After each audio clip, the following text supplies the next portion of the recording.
Hi guys, இன்றைக்கி நம்ம இந்த வீடியோவில் என்ன பார்க்க போகிறோம்னா வேப்பங்காய் தான் பார்க்க போகிறோம். இதில் பச்சை குத்துவாங்களாம். எப்படி குத்துறாங்கன்னு பாருங்கள் காய்ஸ். அப்படியே வேப்பங்குச்சியை எடுத்து அதோட அந்த கொட்டையில் வச்சு அப்படியே குத்திடுங்க. அதோட பாலை மட்டும் அப்படியே எடுத்து இப்படி போட்டு இப்படி குத்தலாம். பச்சை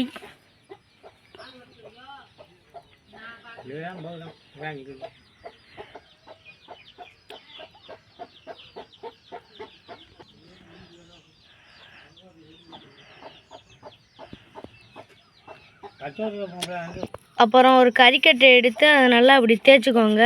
ஏதாச்சும் ஒரு கல்லாச்சும் ஊதாங்கல்லையாச்சும் வச்சு. அப்புறம் இதில் நல்லா டிப்பாக பண்ணி விட்டு, டிப்புனா தொட்டு தொட்டு வச்சுக்கோங்க. இப்படி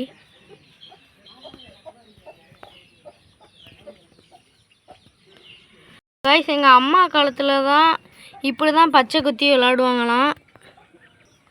காய்ஸ், நீங்களும் இது மாதிரி வேப்பமுத்தில் பச்சை குத்தி விளாண்டுருக்கீங்களான்னு கமெண்ட்ஸும் சொல்லுங்கள்.